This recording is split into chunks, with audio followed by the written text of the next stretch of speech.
this year, the kart champ cars have journeyed to Mazda Raceway Laguna Seca on California's beautiful Monterey Peninsula. For round 7 of the Bridgestone Presents the Champ Car World Series powered by Ford, this is the Champ Car Grand Prix of Monterey. It's been an interesting 2 weeks for 26-year-old Mexican driver Michel Jourdain Jr. On the Milwaukee Mile a fortnight ago, he claimed his long-awaited first career victory, driving for a team owned by 3-time series champ Bobby Rahal and CBS late-night host David Letterman. And then he came to Mazda Raceway Laguna Seca, walking on air after that victory. 7th in Friday's opening round of qualifying, Jourdain spun the car and threw it off the road again and again on Saturday in the search for speed. In second round qualifying, he took pole position. But in post-race technical inspection, he was found to have been driving a car a mere 6 pounds underweight. His pole position was removed, and Jourdain was relegated to 13th on the grid. Let's pick up the story in the pit lane with Derek Daly.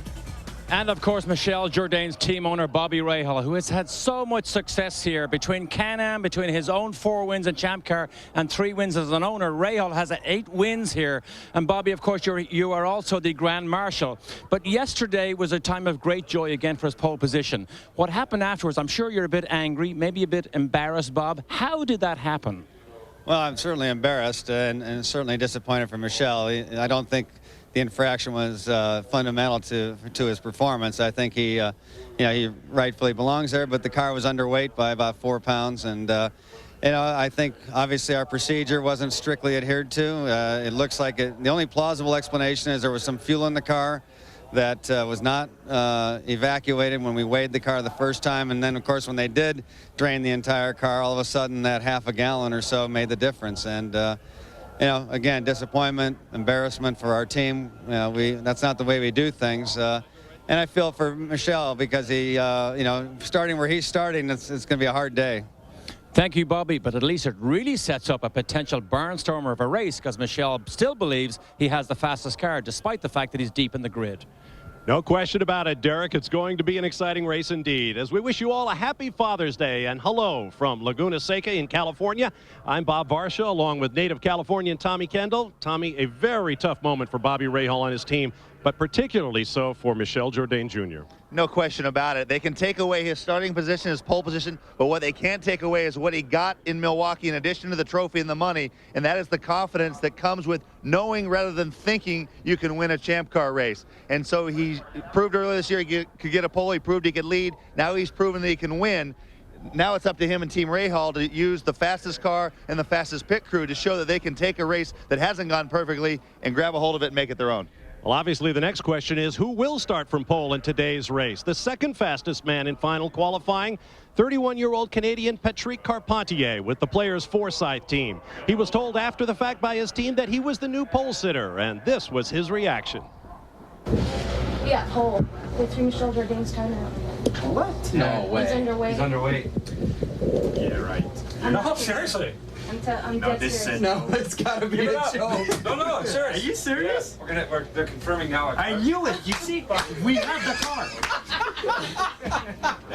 Patrick, big surprise to be on the pole here, and that's the good news. The bad news is you got your teammate PT right up your butt going into turn 1. Yeah, your thoughts today? That's about right. That sums it pretty well. But we'll see how it goes. No, it's going to be important to be first after the first corner. We rarely say that, but here it's pretty important because it's very difficult to pass. So hopefully if we can do that, that'll be fantastic. But I got a few guys behind me that are also thinking about being first in the first corner, so it'll be interesting. You win at Mid-Ohio last year. You promised to run naked if you got the checker there. Any promises today?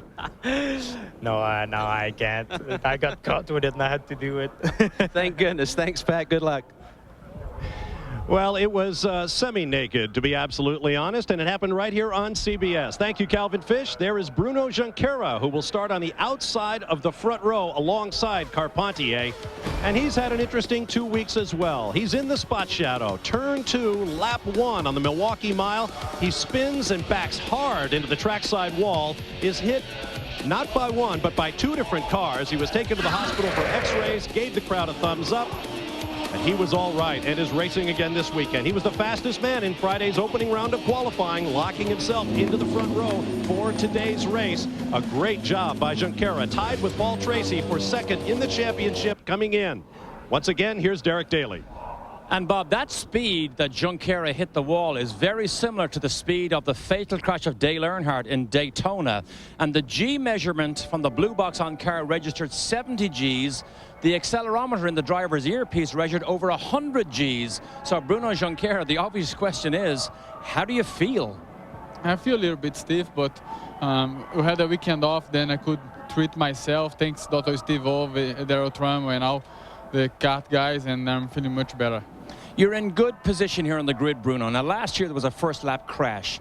When you go down to a corner that potentially you can go too wide, do you take it easy? Do you anticipate, or do you just charge? Because remember, you're still looking for this elusive first win.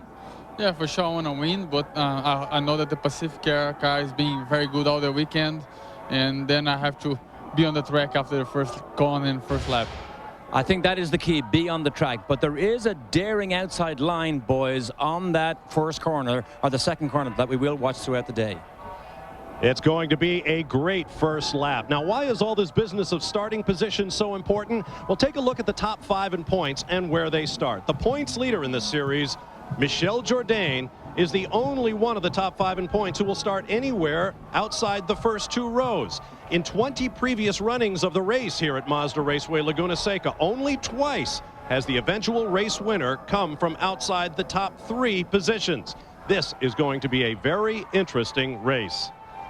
Of course, it's Father's Day weekend, and fully a third of the field have their fathers on hand this weekend. Here's a group shot of the fathers and sons celebrating this important weekend here at Laguna Seca. We'll be back in just a moment. Back to California's beautiful Monterey Peninsula and Mazda Raceway Laguna Seca, site of today's Kart Champ Car Grand Prix of Monterey. The Monterey Peninsula is about a 90-minute drive south of the San Francisco Bay Area. They've been racing here since the old Pebble Beach street races in the Domati Forest back in 1950. Mazda Raceway Laguna Seca has been here since 1957. It's changed a bit over the years, but it is still one of the superb racetracks of all the world. Here are our weather conditions as we approach post time, if you will. 65-degree air temp, the track 107 Fahrenheit. The cockpit temperatures in these open cockpit race cars up to 132. Humidity above 50%. These drivers are going to be working very, very hard today. More elevation change than any other track on the circuit. Here's a look at our starting grid powered by Ford. The surprise pole sitter, Patrick Carpentier. The pole is the 4th of his career. He'll start next to the fastest man in Friday's opening round of qualifying, Bruno Junqueira. Paul Tracy, winner of the first 3 races of the season, will be inside row 2 alongside dashing French rookie Sébastien Bourdais. On row 3, Adrian Fernandez, still looking for his first victory as the only owner driver in the series. He'll start next to Brazilian rookie Mario Haberfeld. On row 4, Englishman Darren Manning has his father with him this weekend, as does the man he'll start next to, the 96 Series champion and 97 Laguna Seca winner, Jimmy Vasser. Derek Daly. Well, Patrick Carpentier has been in teammate Paul Tracy's shadow all season because of Tracy's 3 wins. Today, because he's on the pole, he has a golden opportunity to make a personal statement. With that opportunity comes the pressure of being mistake-free and running from the front, despite the fact that the more aggressive Paul Tracy, his teammate, will be snapping at his heels. Thanks, Derek. On row 5, the senior driver in the series, Roberto Moreno, will start next to Spaniard Oriol Servia, who crashed in second-round qualifying. On row 6, a good run for Mario Dominguez, starting next to Brian Herta, a 2-time race winner here at Laguna Seca, back in a champ car for the first time in 2 seasons. On row 7, bumped from the pole, Michel Jourdain Jr. will start next to Canadian Alex Tagliani. Calvin Fish. Bob, well, a big story on row 6, the fact that PK Racing have replaced Patrick Lemarrier this weekend with Brian Herta. And Brian has enjoyed so much success here at Laguna Seca. 96, he had that classic last lap battle with Alex Zanardi. Then he came back with back-to-back wins in 98 and 1999. Now, the number 27 Scientific Atlanta car will be driven by Max Pappas for the remainder of the season. The team have high hopes of running Brian Herta in a second machine. Bob? Thank you, Calvin. On row 8, Tiago Montero crashed in Friday practice and missed the first round of qualifying. He'll be starting next to young Mexican rookie Rodolfo Levine. On row 9, Ryan Hunter-Reay won at this track last year in the Toyota Atlantic Development Series. He'll start next to Swiss rookie Joel Camatias. And on row 10, another new face in the series, Rhode Islander Jeff Boss, his first ever race in a Champ car. Tommy Kendall, take us around the track. I'll tell you what, Laguna Seca is a thrill, and they start right away. Turn 2, the Andretti hairpin is where it's all going to start. Funnel down there on the first lap, and it's also the #1 passing area. Turns 3 and 4 relatively flat, no banking. You get back to turn 5, bank, turn 6, a good bit of bank. Climb the big hill up to turn 7 and 8. The corkscrew, the signature corner, where they jump off a 5-story drop down in the carousel, or into the corkscrew. There's the corkscrew right there as we turn to our Bridgestone keys to the race. 2.238 miles around, 11 turns per lap. A lot of shifting, nearly 2,500 gear shifts expected from a top speed of 176 miles an hour. The slowest corners about 40. And pit windows will be key. We have a mandatory pit window. You may go no farther than 24 laps without pitting. The windows open on laps 15, 39, and 63. They close on 24, 48, and 72 if you're going to make the race distance on 3 stops. And now the field forms up side by side. Flagman J.D. Wilbur has the flag. We've got some tire smoke from the middle of the first few rows. It gets a bit scrambled, 3 and 4 wide. Everybody wants to lead lap 1 at Laguna Seca. It is so difficult to pass as they head for the Andretti hairpin. Usually when you see tire smoke like that, usually it's followed by a crash. That means there's an accordion effect going on at the front of the field. Guys playing games, trying to catch people off guard, or maybe trying to jump the car in front of them. Let's see if we can see what happened there. Carpentier and Tracy come off the corner. Right-hand column of cars. Tracy locks him up and gets into the back of his teammate on pole. It looks like Paul was anticipating, and for some reason Carpentier did not pick up the pace. I don't know if he saw. Now this is a camera inside the visor of Paul Tracy. He saw the bump just as we got to the shot. There is the damage on the nose of Tracy's #3. So we'll do it all again.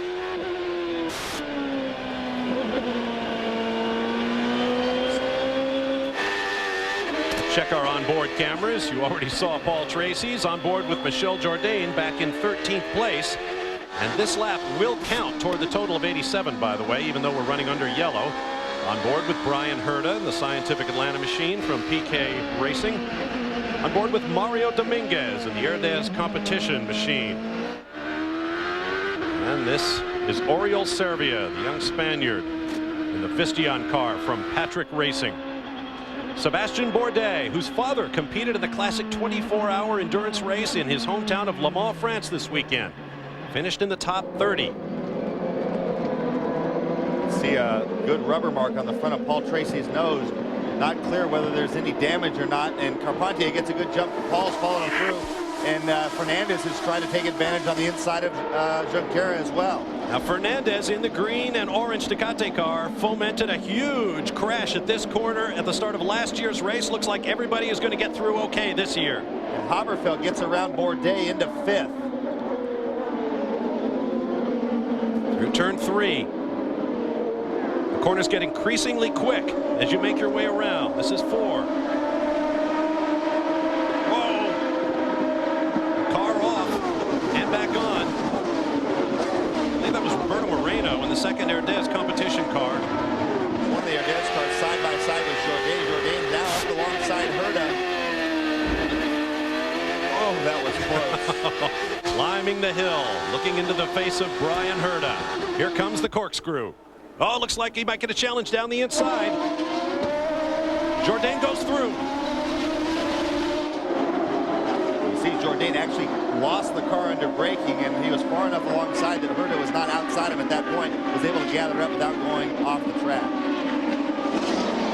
Lunging downhill through turn 10. This is 11, a very slow corner leading onto the front straightaway. All of those tire tracks, many of them lead off to the left wall as drivers get oversteer and spin.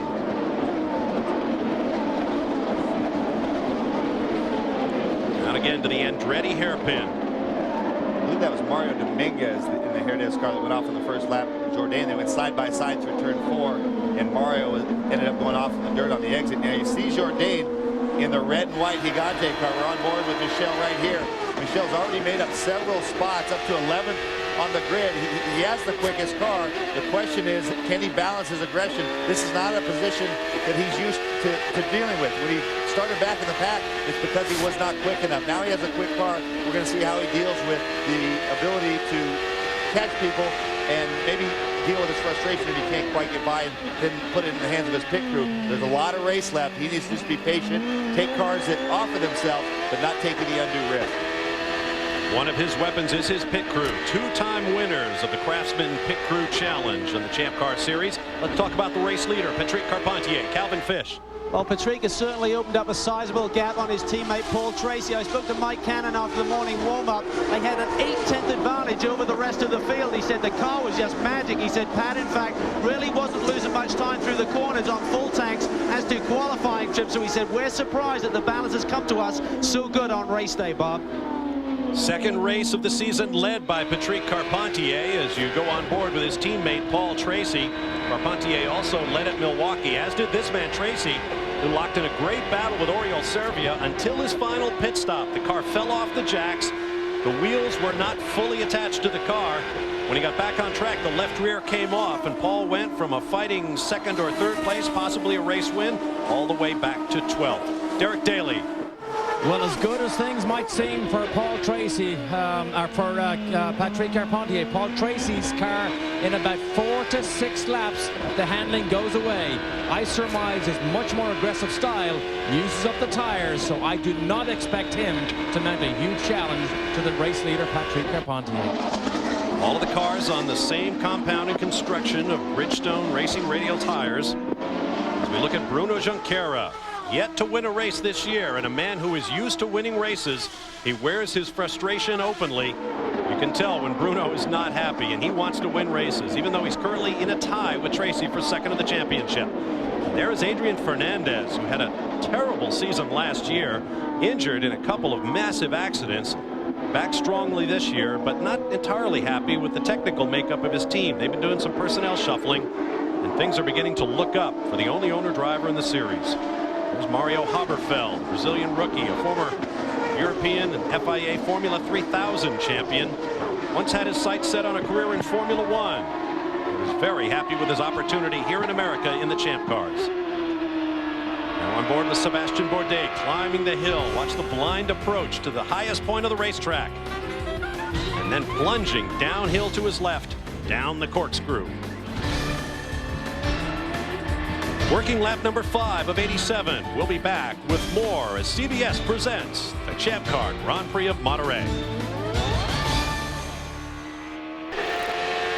Welcome back live to Mazda Raceway Laguna Seca. Patrick Carpentier leads his teammate Paul Tracy and Bruno Junqueira here at the Champ Car Grand Prix of Monterey. I'm Bob Varsha with Tommy Kendall, Derek Daly, and Calvin Fish. Glad to have you with us on an absolutely gorgeous day here on the Monterey Peninsula. Let's look at 6th through 10th. Right now you're riding with Michel Jourdain Jr. Started 13th. The car on the road ahead of him is young British rookie Darren Manning in 10th place, as Jourdain tries to work his way forward after losing his pole position due to a technical violation. This racetrack is overseen by the Sports Car Racing Association of the Monterey Peninsula. It's a unique organization in American motorsports, a not-for-profit corporation that runs this track on land formerly a part of the Fort Ord Military Reservation. They've put more than $10 million into local charities here on the Monterey Peninsula. Ponied up an economic impact of over $1 billion since the track was opened in 1957. Pete Lovely won the very first race here. Name familiar to auto racing fans, November 9th, 1957, in a 2-liter Ferrari Testarossa. It's the battle for 4th now. Adrian Fernandez in the green and orange car being chased by the MyJack machine from Conquest Racing in the hands of Mario Haberfeld. Good run for Adrian Fernandez, one of the senior drivers on the circuit, looking for some success. Let's get more on him from Derek Daly. The only communication Mike Sales, who's the pit-to-car communication with Fernandez, is that he was one of the ones that had the blue tire smoke in that aborted first start, and they were concerned. The only conversation they've had is about a flat-spotted right front. However, they don't think it's a problem. Calvin? Mario Haberfeld, Derek, has had a great run here this weekend. Most of the time, sheets have seen him up in the top 5. A little disappointed to qualify 7th, but there's no surprise when you look at the background of his engineer, Andy Bourne, ex-Penske. He holds the track record with driver Elio Castroneves and Evers back here in the year 2000. So they came here strong, developed the car. I think Mario is definitely a factor for a podium finish here today. He has been at or near the top of the time charts all weekend long. Derek talked about the concern on the Fernandez car about a flat spot. What happens when you lock the wheel? It's like holding that tire. It's supposed to be round against a belt sander. You get a flat spot, and every time it hits the ground, it sends a vibration through the steering wheel. And additionally, it wants to lock on that spot again when you get into the braking zone. If it's too severe, it'll blur your vision, and you'll have to stop. On board with Sebastian Bourdais, currently 6th as he passes the pits on the left. Blind brow here. Notice the pavement going away to the driver's right. That is the old 1.9-mile configuration of this racetrack when it ran along the dirt bank. It was refigured in 1988 to 2.2 miles and in 1996 to its current 2.238-mile length. How the momentum ebbs and flows in this series. Last race on CBS, Sebastian Bourdais had won the oval race in Germany, his 2nd race win in a row. Coming back to Laguna Seca, the first circuit of the year that he'd actually seen before. They tested here in the preseason. He was quick during that preseason test. Newman Haas dominated here last year, and Bourdais has not been that much of a factor. He's been quick, he's been towards the top, but he hasn't shown everyone his heels like people were expecting. Plunging downhill. A little bit of banking there to help the car maintain speed. Here's a look at the points earned in the last 3 races. Sebastian Bourdais topping the list with 48 total points in that span. Michel Jourdain second with 43. And look at Paul Tracy. After 3 straight victories, he has hit the ultimate dry patch. Has scored just 3 championship points in his last 3 starts. That aborted start, it was close to a 0 points performance for Paul Tracy. I'm still not quite sure what happened. You can see Bruno was accelerating away and Patrick did not accelerate as hard, but Paul Tracy, that aggressive nature, gets him in trouble, was trying to capitalize, could very well have ended his day 4th race with very few points. Didn't happen that way. He's in a strong 2nd at this point, but that's how narrow the line is between achieving results and being a 0. Now this guy's been a great story all year long. Sebastian Bourdais came in with a Formula 3000 championship in Europe to his credit, but I don't think anybody expected he would do what he has done, stepping into a front-rank car with the Newman Haas team, owned by businessman Carl Haas and actor racer Paul Newman. Pole and 2 victories. Derek Daly. And Bob, successful teams don't like to make too many big changes, but there is a change for Bourdais this weekend. Kenny Seawick, the assistant team manager, is usually on the radio calling his races. Kenny is not here this weekend, although it's Father's Day. Kenny is looking after his mother, who's having surgery this weekend.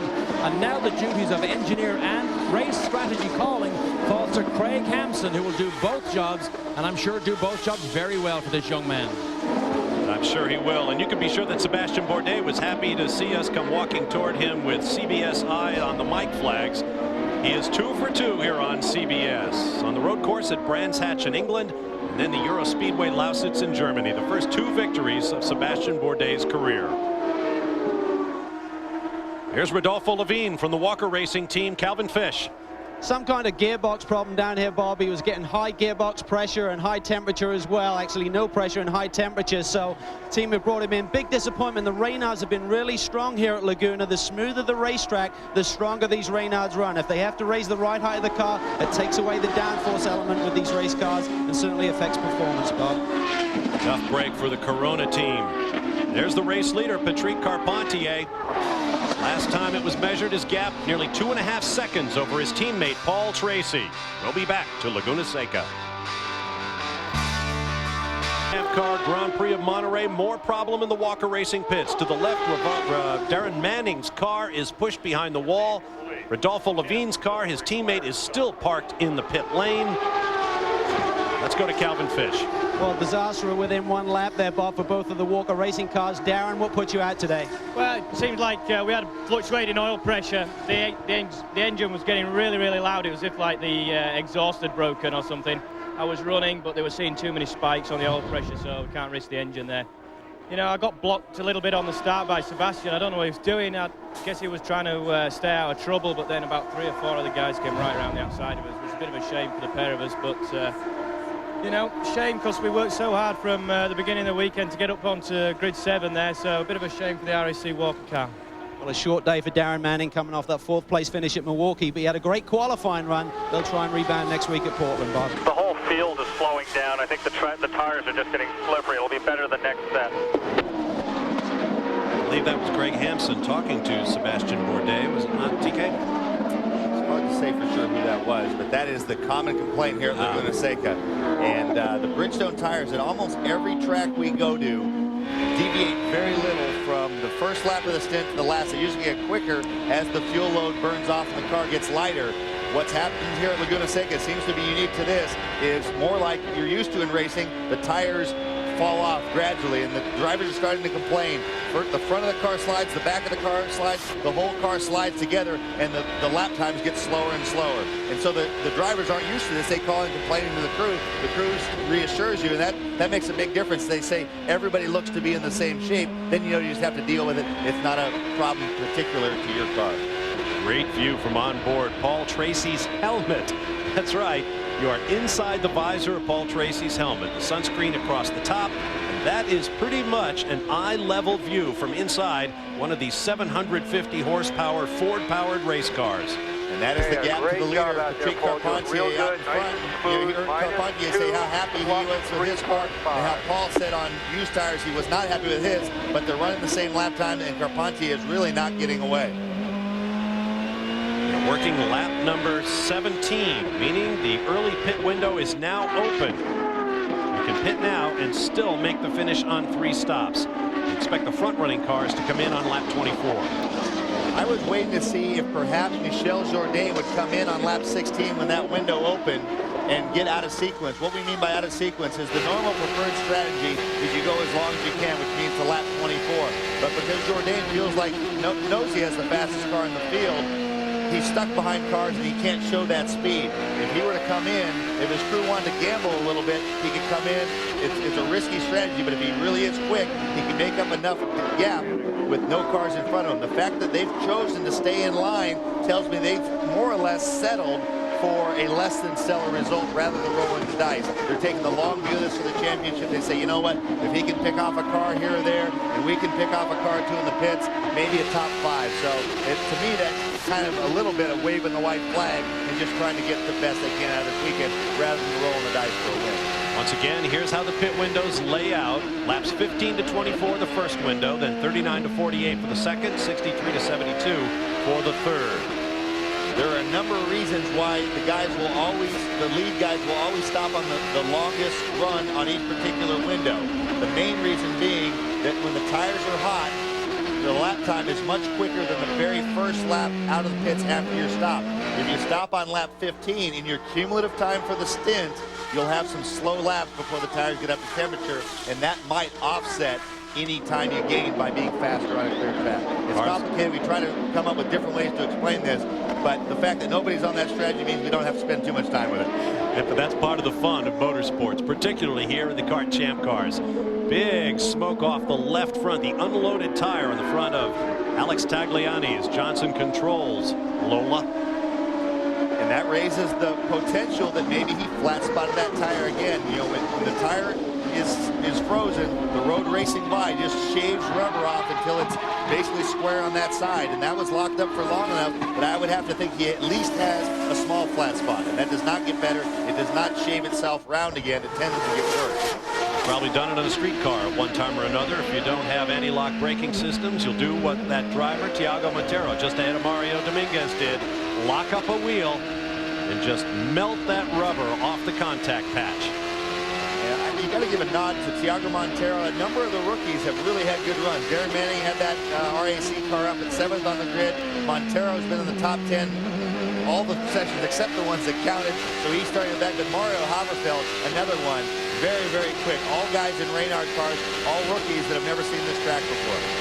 Once again, the 2 cars officially out of the race at this point, both from Walker Racing, Rodolfo Levine and Darren Manning. And when a guy in front of you locks up, you want to try to capitalize on it. You saw Tagliani fall back closer to Montero. When they got up to the corkscrew, Montero says, that's a tough place to pass. Very few people have done it. We saw Alex Zanardi make that heroic pass to win the race in '96. But you saw Montero made a run at Tagliani, but then he got his brakes locked up, and you see Tagliani in the blue car started to stretch it back out. hill to turn 6. Montero, Dominguez, Ryan Hunter-Reay, the young American rookie from Boca Raton, Florida, right there behind Dominguez. An interesting weekend for Tiago Montero, driving for Fittipaldi Dingman Racing. That's James Dingman, a businessman and a racing legend. Emerson Fittipaldi, the former Formula One world champion and kart champ car title holder. His team was very late in coming together. They picked this relatively unknown Portuguese driver to be their pilot, and he has done very, very well. One of the rookie revelations of the 2003 season. I'd like to give a shout out to Jamie Dingman, Emerson Fittipaldi's partner. Jamie is kind of the silent partner. All the attention's been on Emerson, but Jamie is the son of a former teammate of mine. Jamie's only 29 years old, and he is really digging in. This is where he wants to be. Even when Mike was my teammate, his father, all he said back when he was 21 years old, oh, and you saw Montero, this was from Friday where he got in trouble right and missed the first round of qualifying that set them behind. What I was starting to say about Jamie is he never wanted to be a driver, always wanted to be a team owner, and now that dream's come true at 29 years old. He is also the driving force behind a movement to try to get a race on the streets of St. Petersburg, Russia. Spent 6 years of his business career in Russia, lots of contacts, and by leveraging Emerson's visibility with people like Marlboro and so forth, they're trying to get a street race. So Jamie is a guy who really wants to make a career and become the next Roger Penske in Champ Car racing. I'll do that race. There's your race leader, Patrick Carpentier, 31-year-old Canadian, who, as Derek Daly mentioned, has been running in the shadow of his teammate Paul Tracy, with whom you now ride for much of this season. But Carpentier is a proven winner. He swept both races in the state of Ohio last year on CBS, Cleveland and Mid-Ohio. And right now, he's out front. CBS Sports coverage of the Champ Car Grand Prix of Monterey will continue after this message and a word from your local station. The amazing race, rappel down a mountain, take a spin in a race car, face unexpected obstacles, and find out why one team won't take this flight.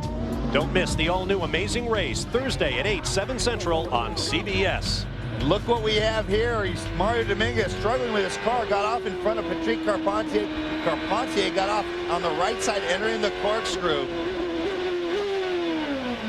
Dominguez was fighting cold tires after having made his pit stop. Okay, Paul, we're going to pit this lap. Pit this lap for fuel and tires. Copy.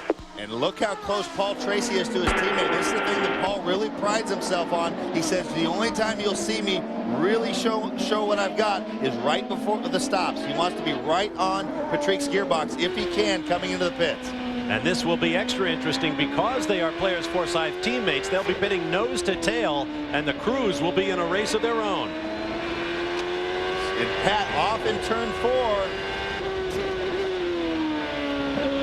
Traffic ahead. Now this is a situation where Paul Tracy smells blood.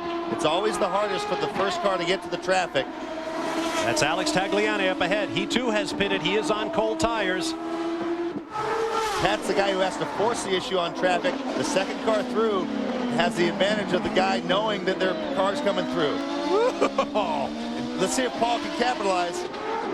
They'll be pitting this time.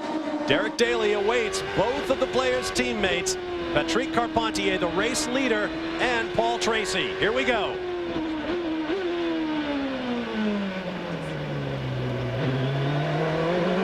Okay, Paul, you're going to have to come around Pat's guys. We're going to put it right on the marks like every other time this weekend. Perfect on the mark. It's going to be fuel and tires.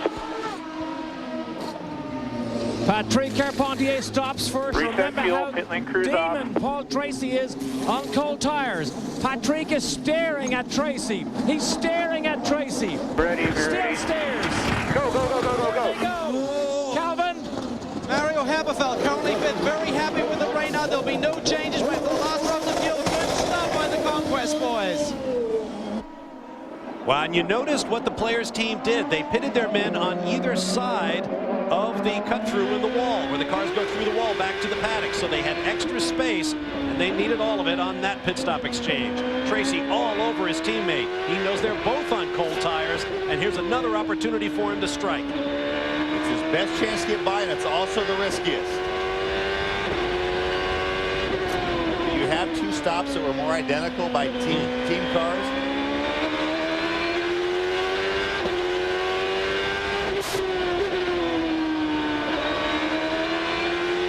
Doesn't look like he'll be able to pull up on Carpentier. So round one goes to the French-speaking Canadian, since both drivers are from Canada. Quebec in the case of Patrick Carpentier, Ontario in the case of Paul Tracy. Both now living in Las Vegas. And Derek Daly in the Open mentioned that this is a double-edged sword for Carpentier. He's been in Paul's shadow.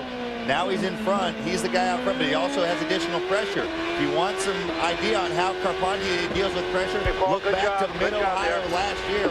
Was hounded all race long. Was hounded all. I don't think so. We're about even. All right, that battle is now cool. During that round of pit stops, Sebastian Bourdais jumped from 6th up to 4th. Great stop by his team. Let's get more on the other stops with Derek Daly. Particularly the players team. It was a phenomenal display by these two teams. Now, Mike Cannon, Patrick Carpentier's engineer, just told me on new fresh tires, Carpentier is a little bit quicker. As soon as the tires get worn a bit, Tracy comes on or can handle the worn tires a little bit better. That's why we saw this accordion effect as we see a car stationary almost at the corkscrew. Calvin? 11 cars off the corkscrew, but meanwhile down in the Haberfeld pit, very happy with that pit stop. They had a good clean start. They got out-jumped by Bourdais. They're questioning whether that team got a full tank load of fuel in the car. The big loser in that pit stop shuffle was Adrian Fernandez, lost from 4th place all the way back to 6th. All right, now let's go back and take another look at that dual pit stop action in the players' Forsyth pits. As Carpentier and Tracy came in together, they have a gap between the two cars. Carpentier moves first. Tracy had a car ahead of him. I think that might be Adrian Fernandez's car. He had to be a little more delicate getting out, and that's all the opportunity Carpentier needed. Here's a look at the pit summary. Carpentier came in first, went out first. Same for Tracy, no change. Same for Junqueira in 3rd, but Fernandez fell back 2 spots. Haberfeld held station, and as I mentioned, Sebastian Bourdais picked up 2 spots thanks to a good stop from the Newman Haas crew. Incidentally, Paul Newman was here this weekend to announce that his favorite charity, the Hole in the Wall Gang chain of camps for seriously ill children, has now become the official charity of the championship auto racing teams. Great cause. It's more than a great cause. Paul Newman, a lot of guys do their charity work where they can fit it. Paul fits everything else around his charity. Newman's own company has donated $125 million in profits to charity. The Hole in the Wall Gang is something that he's championed, and they're starting to spring up all over the country. A lot of guys do it, it seems, out of a sense of guilt. Paul, that's just what he's about. He thinks that generosity is Americans' greatest strength, and he wants to be out there leading that charge. And really is a remarkable individual. You can't get him to say anything in interviews, but where it counts, he's putting his money where his mouth is. On board with Mario Dominguez. You saw him sawing away at that wheel, fighting the race car. This is turn 6. A little bit of a dip right in the middle of it. And climbing the hill. This is a blind entry to the corkscrew turn. And the road moves left and right as well as up and down. Down the corkscrew they come. Now Michel Jourdain, our erstwhile pole sitter who started 13th in the field, is now up into 9th. He picked up a spot on the pit stop. Let's go to Derek Daly. With Al Spire, Executive Director for Bridgestone Motorsports. Al, the challenge continues. We've now been on ovals, street circuits. Now we run to road courses. What type of changes, Al, do your engineers make for tires and racetracks like this? Well, you know, the easiest thing I can say, Derek, we were in Long Beach, the streets of Long Beach earlier this year. Average speed there was about 100 miles an hour. Here it's about 115. So we modify the tires. We actually make the sidewall a little bit stiffer on the tire or stronger with some stronger cord layup. And that gives the drivers better stability control in the high-speed corners. And we also harden up the tread compound to make it more durable to withstand higher heat.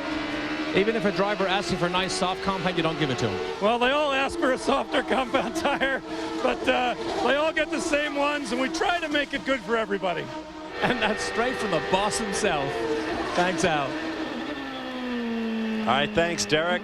I tell you, the tire technology is a fascinating subject. Most folks think they're just round and black, but the technology in tires makes them arguably the most important single component in the performance of contemporary racing cars. Let's get more on them now with Calvin.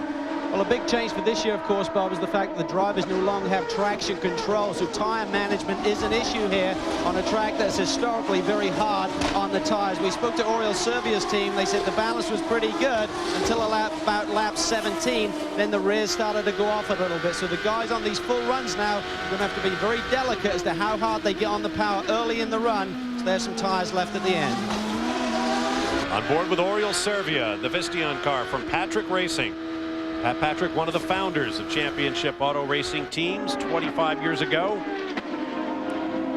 And his team manager, Jim McGee, has been doing this for 44 years. There's so much experience in that Patrick Racing pit. Servia coming off a second-place finish on the Milwaukee Mile 2 weeks ago, the best of his young champ car career. There's Jimmy Vasser in the blue and red car from American Spirit Team Johansson, owned by current racing driver Stefan Johansson, who was on the third-place finishing team at this year's 24 Hours of Le Mans, a race that ended just a few hours ago in France. Let's get more on Jimmy Vasser with Calvin. Well, Jimmy has had a very strong weekend. He, again, very happy with the Reynards on this racetrack, but a problem on his pit stop. They couldn't get the redhead, that's the fuel filling system, into the car. Big delay there, and that's what ultimately cost him his track position to Oriol Servia. Vasser currently 8th, Servia in 7th. Calvin mentioned a Reynard. That's one of the 2 different chassis brands in the series, the other being the Lola. Reynard Company, what development there is being done on that company, which ran into financial difficulties a year ago, is being done by the Walker Racing team. Generally speaking, the Lola is the chassis to have. It is still under active development. The Reynard can be a very difficult chassis to manage, and that's what Jimmy Vasser has right now. Let's go to Derek Daly. Here with Bobby Rahal. Bobby, Michelle looks good. I know you made a downforce change in that pit stop, but is it all according to plan? Yeah, I mean, it's, you know, we're a second on the lap quicker when we're off by ourselves. We caught up to Jimmy Vasser, and now we're kind of stuck. But, you know, we'll just have to try to get by him. We put more front downforce in it because it was understeering too much. But we'll see. It's tough to pass. Hopefully we won't lose, you know, too much. We won't lose too much to the leaders in this. Bobby, why not take a gamble and go out of sequence? Well, we thought seriously about doing it, but then it would have put us right behind Jeff Boss. It's a much slower car, and that we would have got caught up in that then. So we were kind of stuck. Thanks, Bob. Understeering means the car will not turn in the way the driver wants it to. Michel Jourdain with Jimmy Vasser up ahead, plunging downhill through turn 9, headed back toward the paddock area. Coming around to complete lap 32. 56 laps remaining. We are on the road with the champ cars, and we'll be back.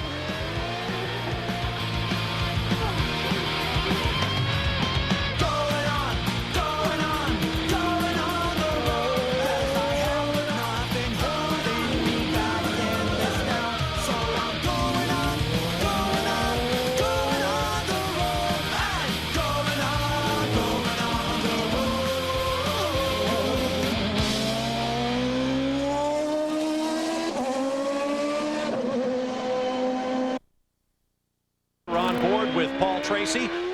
Here's a look at the top 10. Patrick Carpentier, Tracy's teammate, leads. I'm Bob Barsha with Tommy Kendall, Derek Daly, and Calvin Fish. And we are joined in our booth by Darren Manning, who sadly just climbed out of his Walker Racing RAC-sponsored Reynard. Darren, you and your teammate Rodolfo Levine are both out of the race, but for entirely separate mechanical issues, you say? Yeah, that's right. Rodolfo went out with gearbox problems, gearbox pressure, and mine, unfortunately, I thought it was something with the exhaust because it was getting really, really loud, and there was a big vibration coming from the rear end of the car. But it looks like we were losing oil pressure, unfortunately, so they had to pull me in. How is the track out there in the limited laps you got? Pretty slick at the moment. You know, it was just starting to get cleaned up.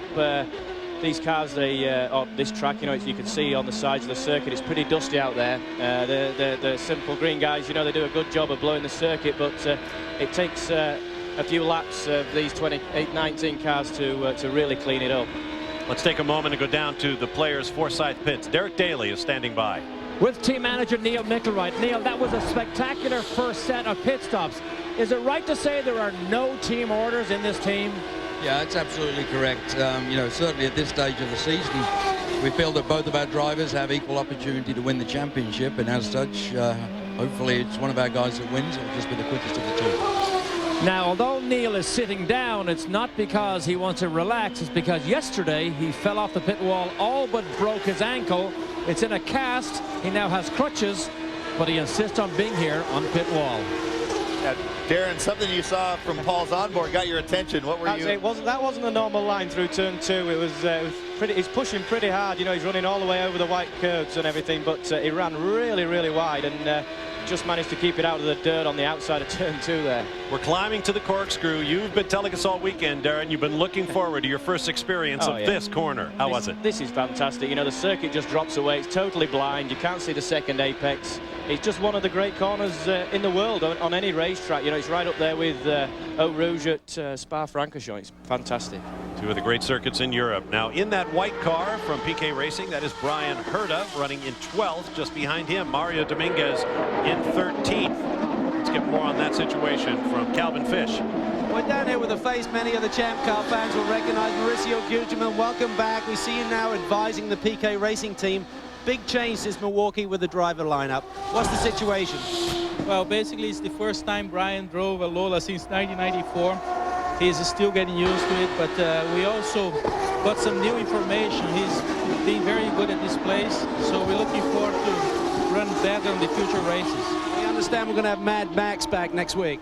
Yeah, I think the fans will love this, and it's great to have Max back. And we're working very hard to have another car with Brian as well.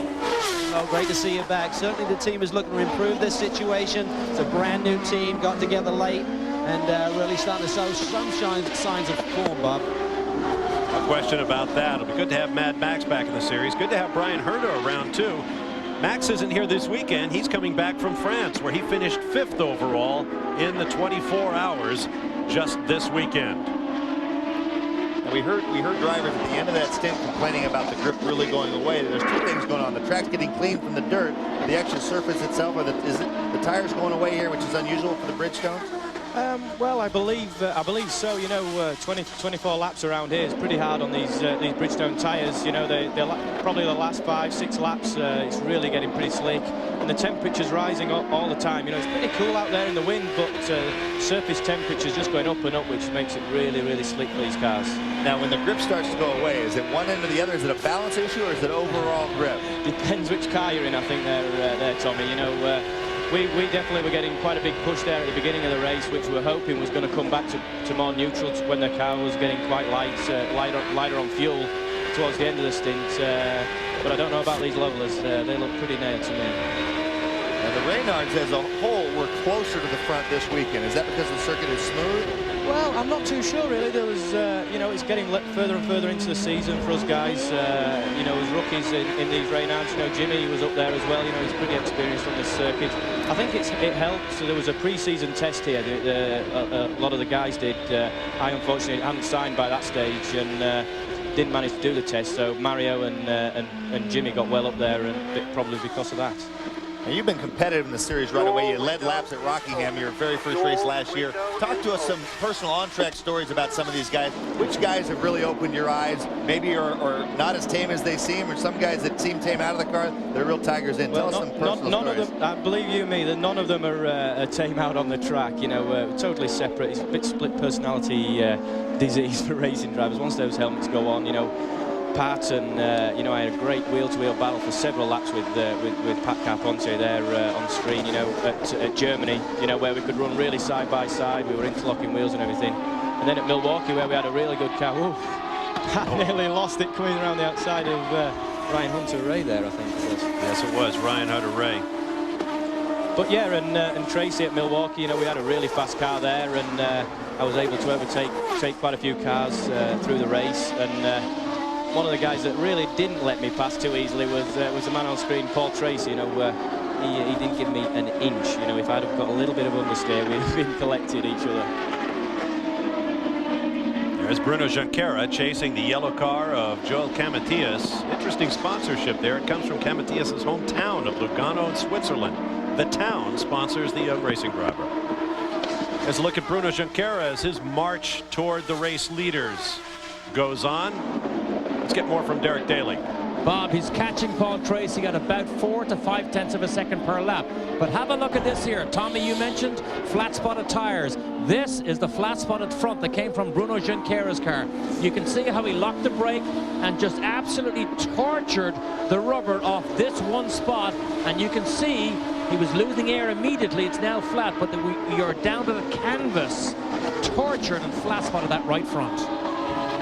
And talk about going into turn 2, why it's so hard to, why it's so easy to flat spot a tire here at Laguna Seca. Well, you can see here at Laguna going into turn 2, there's no real straightaway. You know, you're turning all the time, and here at the corkscrew as well, the inside wheel is just off the ground and when you're braking quite hard. So when the wheel comes back in contact with the circuit, it just locks up. And into turn 2, you're turning all the time, and the outside wheel's loaded up, the inside wheel's really light and locks so easily. So basically, you either have a choice of backing off to the wheel that has the lightest wheel, or giving up a lot of speed, or really carrying it in there and risking a flat spot. Absolutely, yeah. You can see he's obviously pushing quite hard to try and catch the leaders there. Patrick Carpentier under tremendous pressure from his teammate Paul Tracy. The second of 3 anticipated pit windows is now open. You can make a stop now and still finish the race on just one more stop. Calvin Fish. Well, a question for Darren Manning up in the booth. I mean, recently Cardiff instituted the no blocking rule. They used to allow one move. Now at Milwaukee, they took that away. On a road course, Darren, it's a lot more subtle. What do the drivers feel about the no blocking rule when it comes to a situation like today with 2 cars running close together? Yeah, I mean, there was mixed feelings in the drivers' briefing yesterday afternoon, you know, but here at Laguna, it's very difficult to pass. Like we were just saying about, there's no real straightaway. Even the front stretch between turn 11 and through 1 and into 2, it's a constant radius corner, you know. So I think it's good for the racing, though, because there's going to be no backing up at all. You kind of have to. You have to reprogram yourself. You're used to, you know, shading a little bit, cheating the line a little bit here, and sometimes it only takes that. At Milwaukee, especially, you had to go against second nature. Yeah, big time. You know, Milwaukee was good. You know, we ran in big downforce configuration, so we could run real side by side, and the new no blocking rule, as we see Paul run wide at turn 2 again. You know, it was really good for the fans, you know. Carpentier off at 3. This is Tracy's opportunity. That's right, he can't come across his teammate's bow unless his racing line takes him there. Lucky that Paul probably made that mistake at turn 2, because he dropped off the back of Pat there, just into turn 3, where Pat made the mistake. And look at here, Bruno Junqueira is now right on Tracy's gearbox. This is what happens when the tires get towards the end of their life. Guys are pushing hard. You saw Paul Tracy make a mistake in turn 2, Carpentier in 3, and now so they got pressure coming from behind. Paul Tracy's team's telling him, don't worry, your chance will come. He's saying, hey guys, what about this guy who's catching us from behind? He can't sit around and be too patient. It might have actually been good for Bruno to have that blistered tire, because the team may have made an adjustment in that pit stop to help him with the blistered tires there, so it might have helped him a little bit. Let's go back and take a look at what happened. On board Tracy. Look up ahead, the car in the distance, that's Carpentier. Gets the right front lock, the light wheel lock, entering turn 3, doesn't get a turn. I'm surprised that Paul, the track being so slippery. Ooh, a big moment for Paul when he got right underneath the turbulent air behind Carpentier's rear wing. Man, it's an all skate out there. But even with Carpentier having that trouble, you just want to pounce on the guy, but it's so slippery he couldn't jump after the throttle. So you see the guy looks like a sitting duck, but there is really nothing that Paul can do. Well, I mentioned Patrick Carpentier won at Mid-Ohio last year. Throughout most of that race, he was under extraordinary pressure from the eventual series champion, Cristiano D'Amata. In the end, D'Amata went off. Carpentier went on to win. We'll be back.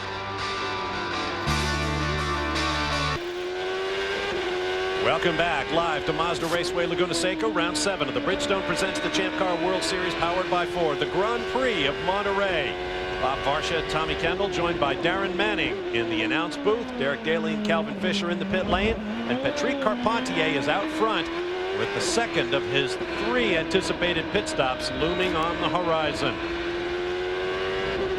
This is a big weekend for the Ford Motor Company, and since all of the Champ cars are powered by turbocharged Ford Cosworth engines, we thought we'd take this opportunity to salute the folks from the Blue Oval. Yes, it was raining in Dearborn as company chairman Bill Ford drove the latest F-150 pickup in celebration of Ford's first centennial. Of course, it all started with Henry Ford and his famous Model T. But few people know that Henry Ford actually financed the early stages of his streetcar company with racing. Jim Clark, the famous Ford V8 line that won world championships. A.J. Foyt and Dan Gurney winning at Le Mans. And Mario Andretti using Ford power to win the 1978 Formula One World Championship. Of course, Mario had a long string of success in Ford-powered Champ cars as well. Racing, very much a part of the makeup of Ford Motor Company, celebrating its 100th anniversary this weekend. Here's a look at our race summary. 1 leader, Patrick Carpentier, who was surprised at about 6 o'clock Pacific time last night to find out he was on pole position after the guy who earned it on the racetrack, Michel Jourdain, was found to be underweight in post-race inspection and was bumped back to 13th on the grid based on his first-round qualifying time. And Carpentier has been absolutely immaculate, leading from the get-go. Look at it getting closer. We're looking at the back of Mario Dominguez's car as he ducks in the pits. Carpentier got crossed up big time coming out of the corkscrew. Top 3 cars in the running in your picture: Carpentier, Tracy, and Junqueira. And what a difference from last year. Last year we had a race which was pretty much a parade. The traction control took all of those scary moments where the guys were fighting, putting the power down, fighting the wheel spin as the track got slippery. Now they're earning their money. Big difference watching the in-car this year versus last year. Jeff Boss pulls the Dale Coyne Racing yellow car off to one side to let the leaders come through. Next car up the road will be Brian Herta. Darren's looking at the times on the monitor. They were in traffic, but the leaders' times were in the 15s. Guys back in the back on clear track in the low 1 minute 13-second range. Quick question for TK. One thing that may play out here, some strategy with how much fuel is put in here, TK. If you think about it, they can split the rest of the race at about a 20-lap stint instead of the full 24, so they could save maybe 4 laps of fuel on this stop and then do the same thing on the next one. Just try and gain that extra half a second in the pit stop, maybe gain some track position here. That's a great point, Calvin. What that's called, they call it a short fill, meaning they don't fill the tank up all the way. What happens is there's sometimes, and Paul Tracy slipped up coming off of Bruno. 11 there. Pit. Pitting next time around. The fuel is usually the limiting factor on a fuel stop, on how the fuel is what takes the longest. If you get into a short fuel situation, they might say, you know what, as soon as the tire changes are done, we're going to send the car to try to maybe, Bruno's team might try that to leap around Paul or possibly both cars. But if you short fill too much, you might have to be stationary longer on the next stop. We are 47 laps in, 40 laps to go. We're past halfway. Patrick Carpentier has led all the laps to this point, so he picks up a championship bonus point for leading the most laps in the race, raising his season total to 50. And it's interesting, you see Carpentier make a slip up, spin the tires coming off the corkscrew. Paul does it coming off turn 12. It just underscores how hard it is under these conditions to run consistent, perfect laps. Yeah, the teams will be telling Paul and Bruno to really push hard, to be really close coming in for this pit stop right underneath the gearbox of the car in front. Let's see what they look like coming into the pits. The top 3 are coming in nose to tail. Oh, and there's all kinds of tire smoke. Tracy almost got into the back of Carpentier. Derek Daly awaits the players' teammates. Bruno Junqueira will peel off at the Newman Haas pit area. And ironically, trying to get close actually cost Paul some distance. This is Harold Scarab time. No changes to Carpentier except half a pound more tire pressures. Junqueira's right behind. You're ready. Tracy. There they go. Oh, Tracy hits one of Fernandez wheels on the way out. Calvin? Mario Haberfelder's in and Adrian Fernandez and Serbia right behind him. So the same situation here, 5, 6, and 7. Good stop, looks for Haberfelder again. Fuel, no changes, he's back underway. 4 Bridgestones, he beat Serbia out, be tight with Fernandez. So Paul Tracy got into one of Adrian Fernandez's tires on the way out, and then he nearly got into the back of his teammate down in turn 2, getting all locked up as they race on cold tires for the lead. There's Fernandez getting way wide. And Oriol Servia goes underneath him. This is where it's really important to try and make up time, as you see Michel going past, or trying to go past Adrian there. On these tyres, they're pretty hard compound to last the distance, and on these first few laps, they're really, really slippery. See Michel getting sideways. Now this is an interesting battle. Fernandez ahead on the road. These two Mexican countrymen went out a couple of nights ago to do a little belated celebrating of Michel Jourdain's first career victory. And I understand it got very ugly. Well, Adrian does not drink very much at all, so Michel says, I got to take my chances when I can. And look, he pulls alongside. Nice clean pass on relatively cold tires into the corkscrew. But he said, you know, I had to go for it, and was feeding the tequila to Adrian to celebrate that first career win. Now Michel Jourdain is now up to 7th place. Team Rahal again did their job. I think got him 1 spot on the stop, and then Michel got himself 1 on cold tires. All right, nice job. Drive down, Oriol. Be interesting to see Paul Tracy hitting that tire, leaving the pits. If that is going to bring a penalty, Paul was just telling his crew there was nothing I could do. It was right in front of me.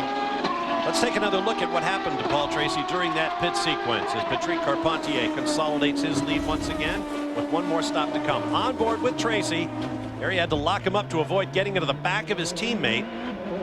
Now they're up so hard to get close. He got them all locked up. The engine lugged. He got his hands even a little crossed up too, and created about a 2-car length gap. He comes into the second pits. Now let's watch from outside once again. Whoa! Junqueira right on Tracy's gearbox as they pull in. And now watch, Carpentier is to the left of your screen. A little bit of an awkward getaway for him. And Tracy lights up the rears and gets into a tire that was, well, perhaps not in the wrong location, but certainly awfully close to his car. On board with Tracy, watch the right side. Oh. That was a pretty big just set it down right in front. Yeah, the guys out there, they try and give a little bit. There's a courtesy line where the mechanics are not allowed to put any of their equipment, air hoses or anything, and they try and help out a little bit, but obviously Adrian was just about to come in, so he was getting his tire down. Now that long brake lockup coming out of the pits, we talked about flat spotting. It's not as big a danger when the tires are cold. They don't generate the grip. It doesn't sand as much of the rubber off that spot on the tire, but it was locked up for a good long way. You see he's coming under pressure from Bruno there. Patrick's getting out of the way. You were talking about ruthless racers earlier, Darren. Bruno Junqueira is up there with the best of them. It was quite interesting as well. I saw Bruno, they were really hot. He didn't fuel to tires. The tires were done and the fuel was still in the car, so he's got a lot of fuel on board. So it looks like they're going to probably try to make their last stop their short one. Absolutely. If he can stay underneath the gearbox of Tracy, it might work in his favor. Let's go to Derek Daly on Paul Tracy. With Neil Mickelwright, the team manager. Neil, you just watched our replays on Tracy's pit stop. He could have been taken out with that incident. What was your read on it? I think that, obviously it's a very close call. The car was already lit. He was already sideways and driving out of the pit when the guy next door put the right rear out for Fernandez. So it's unfortunate that the guy couldn't see his way clear to giving us a bit of a break there, but I guess that's the way it goes. Do you suspect there's any damage, Neil? We have no reason at this time to think that there is any, but it was a fairly heavy hit, but right now everything seems to be fine. Thank you. Well, that was rather elegantly put, I thought. I was going to say, you Brits have a nice way with things. Couldn't see his way clear. Well, Adrian was coming in, Yeah. Absolutely. There's Oriol Servia in 6th. There's Michel Jourdain Jr. in 7th. We mentioned Ford earlier. All of these cars using 750 horsepower turbocharged 2.65-liter Ford Cosworth engines that have been specially built to give long engine service, up to 1,200 miles of hard use. How hard? Michel Jourdain Jr. used a single engine for practice, qualifying, and a race of 311 miles at top speed at the Euro Speedway Lausitz, then came back to America and used the same engine for practice. There was no qualifying, it was rained out, but then ran the entire 258-mile race on the Milwaukee Mile with no loss of horsepower or performance. 3rd in Germany, 1st in Milwaukee. These engines are amazing. It's nice to see that theory matches reality. Everybody comes up with these savings before the season. But that the engine did it and proved it in the best possible way, put him in winner's circle. As Carpentier draws away a little bit. Oh, Bruno Junqueira is sliding all four wheels in his attempts to get to Paul Tracy. Calvin Fish. Well, as Bruno's getting sideways, his team is actually looking at the rule book. I think they're looking at the rules to see if that is an infraction as to what Tracy did in the pit lane. Obviously, there's a gentleman's agreement here. It really wasn't PT's fault, more the fault of Adrian's crew putting the tire out there. But they certainly looked at the rule. I think they're comfortable with it. They're not going to create any waves here today. Well, that's a gentlemanly move on their part.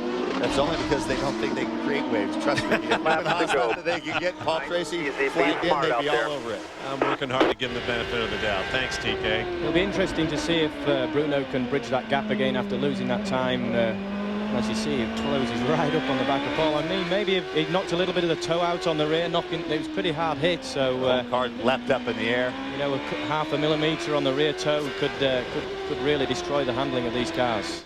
We already established Newman's charitable activities that do not extend to the racetrack. And being as good a racer as he is, and he is a very good one at age 78, Paul Newman would be the first to agree with you. We want to thank Darren Manning for joining us here at our announce position. We're going to take a break. CBS Sports coverage of the Champ Car Grand Prix of Monterey will continue after this message and a word from your local station.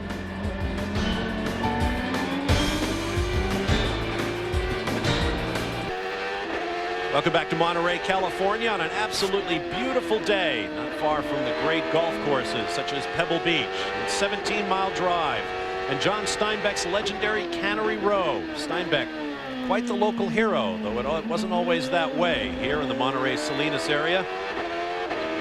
His advocacy for farm workers and so on led him to be a somewhat unpopular man for a long time. And now there's a beautiful museum to one of America's greatest novelists over in Salinas, and definitely worth a trip. There is your race leader, Patrick Carpentier, who started from pole position when Michel Jourdain, with whom you were riding a moment ago, had his pole position revoked for a technical violation in post-qualifying inspection. Carpentier leapt to the task, and he has the measure of the field to this point. His gap over his teammate, here comes Paul Tracy, now nearly 6 full seconds. Not quite sure what Paul is struggling with, but and he is off big time in the dirt exit of turn 6, and Bruno gets around. I was about to say, Junqueira just could not wait much longer if he thought he was faster than Tracy. And look at the gap Junqueira is able to pull out. Now we want to go back to that pit stop sequence in which Paul Tracy ran into the tire in the pit lane. Watch the car to the right of the screen. That's Tracy. There's the tire being placed on the ground, and pow. Now the question is, who, if anyone, is at fault here? You are not allowed to run into pit equipment, but given the situation, this teammate alongside, I think he clearly was spinning the tires maybe more aggressively than usual, probably slewed a little bit more sideways.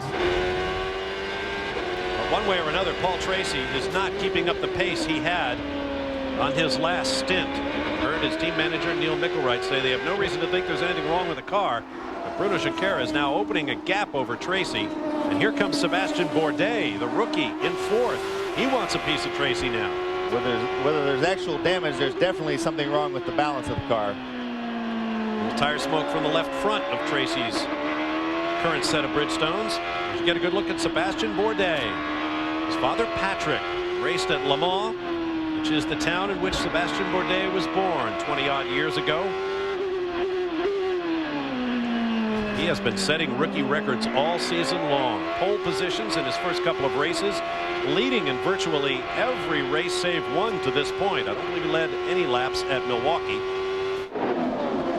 And 2 victories, both coming in Europe. It took him no time at all to get right up on Tracy. And towards the end of that last stint, we saw both Newman Haas cars, both the Pacific Air and the Lilly car, really close in on the players' cars. They didn't. I don't want to say they got faster because their times fell off as well, but they did not fall off near as much as the players' cars did at the end of the second fuel stint. While this is going on, Junqueira is flying half a second quicker than race leader Carpentier on that last lap. Here's Calvin Fish.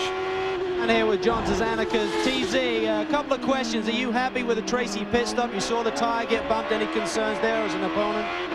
Well, in that situation, he hit a tire exiting the pit, so we thought that was a penalty. I mean, it's bad for us to be out there racing with Tracy. If they're going to give him a penalty, they need to do it right away, so we don't get in a situation where we get an accident or something racing for position. Bruno managed to get around Tracy. He made a mistake. Now you got to make the gap up to Patrick. Bruno seems very fast on the second half of his stint. Right now, and Rocky needs to get back to work here. Okay, these guys are busy down here, guys. We'll leave them alone. Rocky is Rocky Rocaline, one of the team engineers. A lot of chatter goes on over the radios during these events between the driver and the pits. Here's another look at what happened to Paul Tracy climbing the hill. But Bruno almost followed him off the racetrack.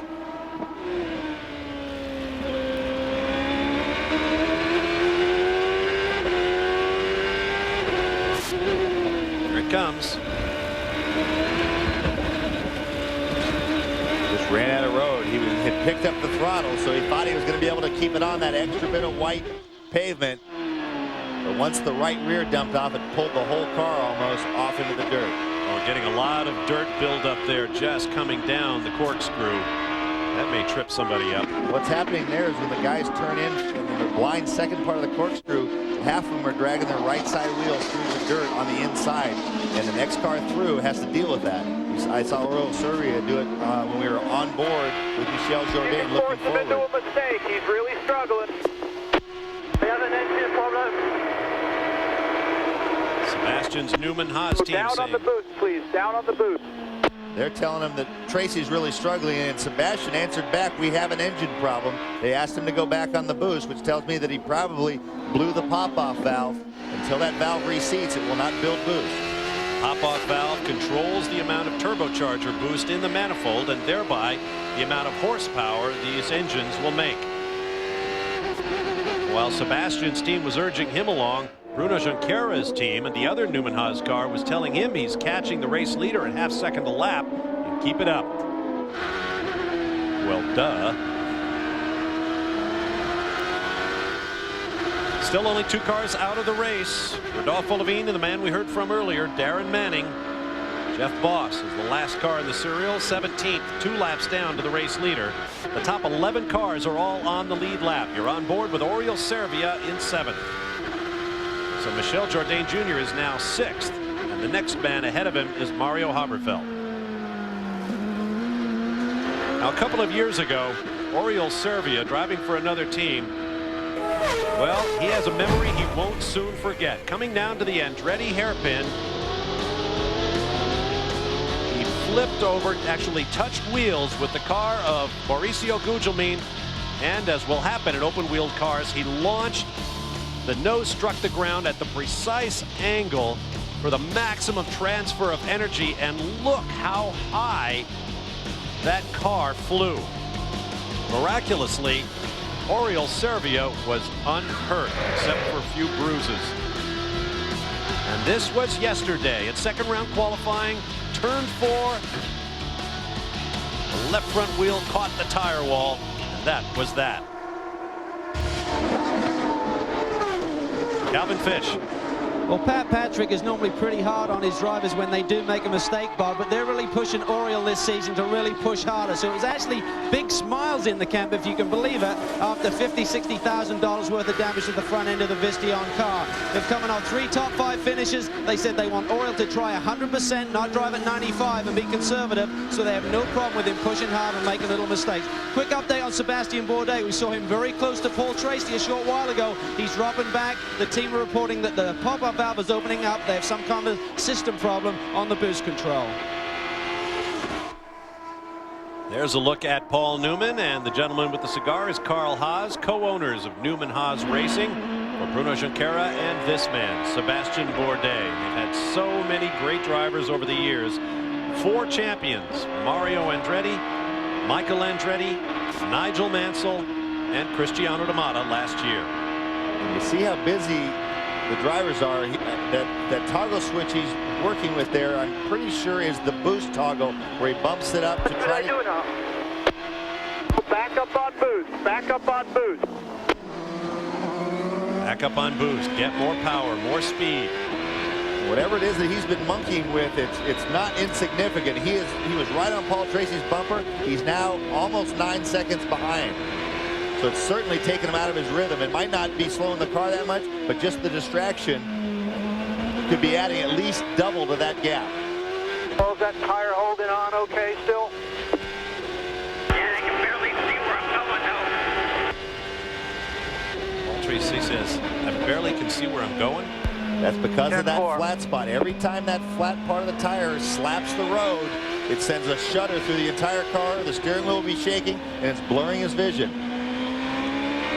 has to make it to lap 72, though, or it'll mean an extra stop. If he makes it to lap 72, he can make it to the end. So no matter how much it's slowing him down, it wouldn't be slowing him down enough that it would be worth coming in. Look at the visor cam. Get a little of that vibration Paul is talking about. Where it'll be the most dramatic is at high speed, going up into the corkscrew and down into turn 2. As the speed climbs, you can see it, the shudder there. There's a good view of how blind it is when you drop into the corkscrew. Drivers use those 2 trees as a reference point. Easy to understand why they can be 6 inches off and drag those right side tires through the dirt. Now let's go back to that pit stop. We do have an official decision. Watch Paul Tracy to the right of the screen. Watch when his car starts moving. You'll see the crewman from Fernandez Racing. Paul is moving.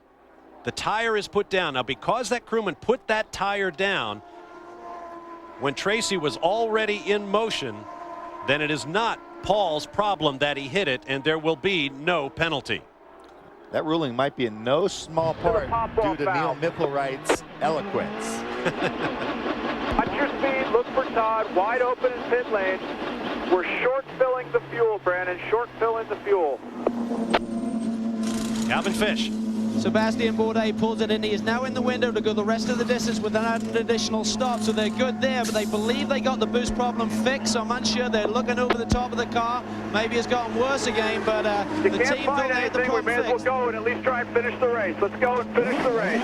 Get the best points we can out of it. Watch your speed leaving pit lane. Kenny Seawick not available this weekend, looking after his mother in Milwaukee. Hopefully she's feeling good, but he's not going to be liking the pictures here at Laguna Seca.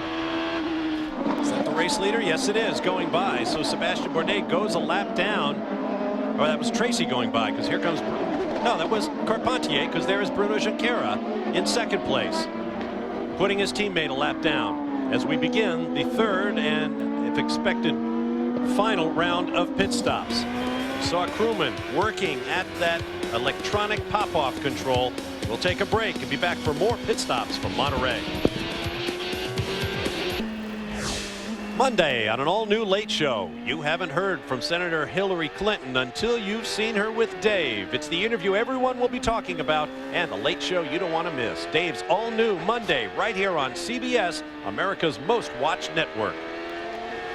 And we certainly hope Dave is looking in. There is his driver, Michel Jourdain Jr., who is now up into 5th. And just ahead on the road is Mario Haberfeld in the MyJack Conquest car in 4th place. So Jourdain, after having his pole position revoked, dropped back to 13th on a grid on a track where it's very difficult to pass, even when all of your competitors aren't equally quick. Has been able to work his way forward and has a shot at the podium with 1 pit stop yet to go. And as we mentioned earlier, his Rahal Letterman crew is the best in the business. It's a very measured drive where he's been aggressive. He's passed cars on the track, they've passed cars on the pits, and while other people have dropped out, they've improved positions that way. Up into 5th, he's going to try to be right on Haberfeld's gearbox and let that Rahal team do its magic and leapfrog him past Haberfeld while the cars are stopped. Down into the hairpin, named for the great Mario Andretti. Another time. L2, 2 laps left to pit. Now Bruno Junqueira is in 2nd place, and he is flying a 72.8 on that last lap. Couple of tenths quicker than the race leader Patrick Carpentier. Calvin Fish has more on him. Just spoke to Peter Gibbons, who oversees the operation down here for Newman Haas. He believes that they will have a faster pit stop than Patrick Carpentier. They'd like to put some front wing in. They're not going to waste time with that. They'll make a slight tire pressure adjustment for the understeer in the race car, but they think they can do a very short fill, and Carpentier will need to put more fuel in the tank. So if he can close that gap any, he may be able to overtake him in the pit lane. Let's go down to Double D, Derek Daly.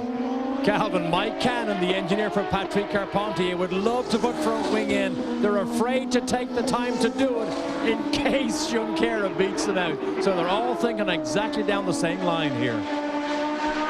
And that was a shrewd move by Newman Haas. They didn't have much to lose on their last stop. There was no one right behind Bruno. They chose to put more fuel in on that stop, whereas Carpentier did not have that option. Paul Tracy was right behind him. They had to balance and probably have equal stops, second to last and last. So if the estimations are correct by the players' team or the Newman Haas team, they should be stationary, if everything goes perfectly, for less time than the players' car. That buildup of dirt there in the corkscrew. Don't want to get offline there.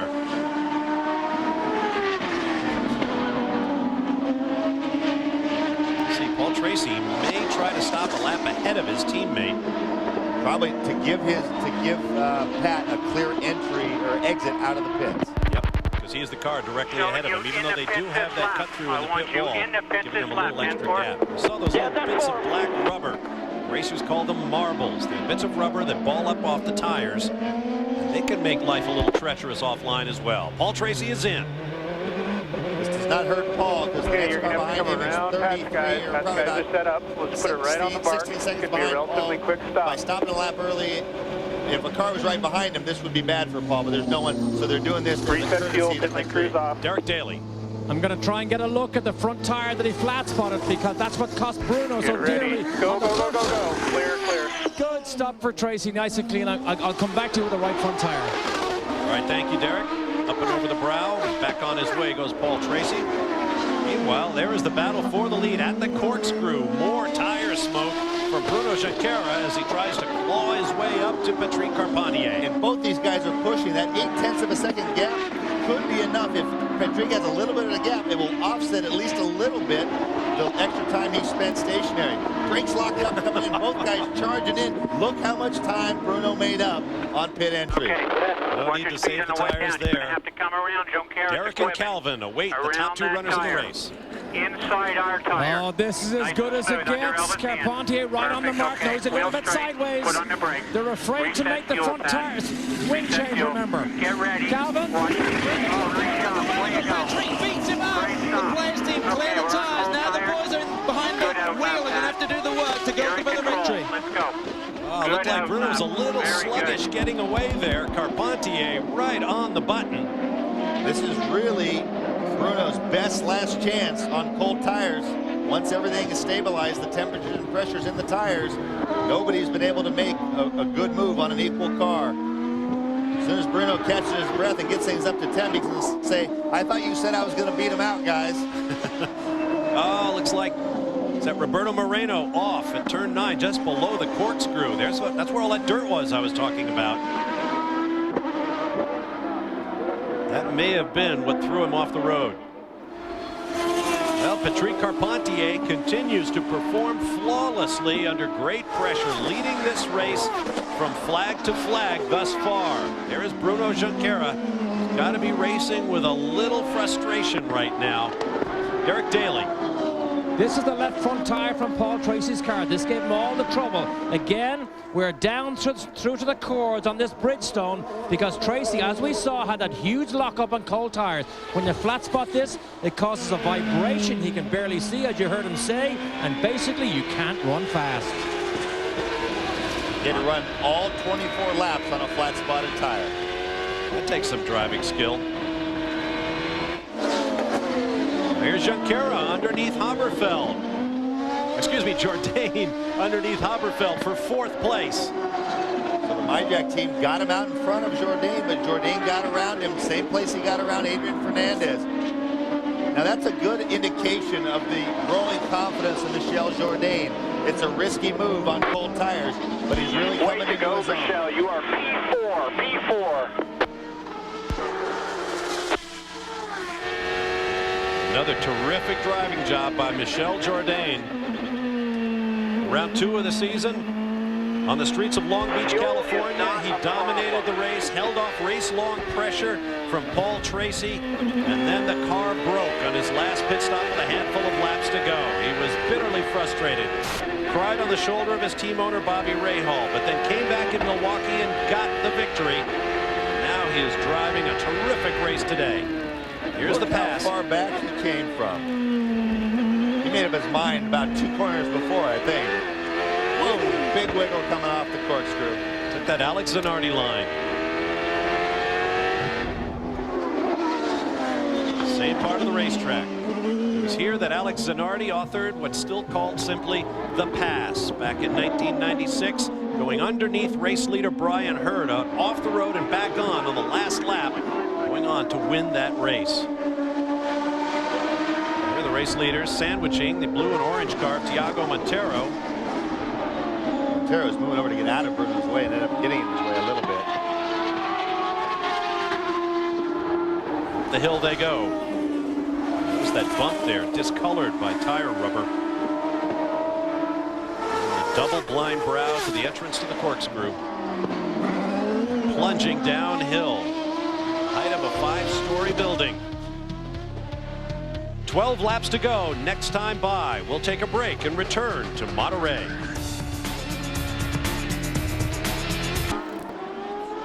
Tonight on 60 Minutes, few women ever gave birth to a child as beloved as the one she gave birth to. Meet J.K. Rowling and her brainchild, Harry Potter. Tonight on 60 Minutes. Here on the Monterey Peninsula, perhaps the favored animal is the sea otter. And there's a t-shirt store down in Cannery Row mimicking the artwork on the cover of J.K. Rowling's books. And the character is called Harry Potter. Take a couple of those home. Welcome back. Closing laps of the Champ Car Grand Prix of Monterey. Patrick Carpentier has led from the initial green flag with 10 laps remaining in this race. A little over 22 miles to go for a potential flag-to-flag victory. And that would be a measure of redemption for this man. See, a couple of years ago, he performed one of the most amazing athletic feats you'll ever see. In practice for this very race, watch as Patrick Carpentier got it all wrong and did the full vault at the tire wall. Very high degree of difficulty. And of course, we can make jokes about it now because despite landing on his head from a great height, he was completely uninjured in that spectacular accident. In his previous starts at this racetrack, Patrick Carpentier's best was 5th in this race last year. The others, 9th, 17th, and 26th. In fact, he was 9th twice. This victory will be a big step up for Patrick Carpentier in the championship. And earlier I was starting to talk about how Carpentier deals with pressure. Last year at Mid-Ohio, he was under intense pressure from the runaway series leader, Cristiano D'Amata, and it was D'Amata that cracked, made a mistake trying to get around Carpentier. See, Sebastian Bourdais, yep. Looks like his day's finally coming to an end, pulling off the road. But Carpentier handled the pressure beautifully. Another observation about Carpentier is he's a real streaky driver. Last year, he, no pun intended when he took his clothes off after promising to do so at Mid-Ohio, but some races he's almost untouchable. Then other races, for races on end, you don't hear a thing from him. And I talked about the impact of confidence on Michel Jourdain. It doesn't just apply to rookies and first-time winners.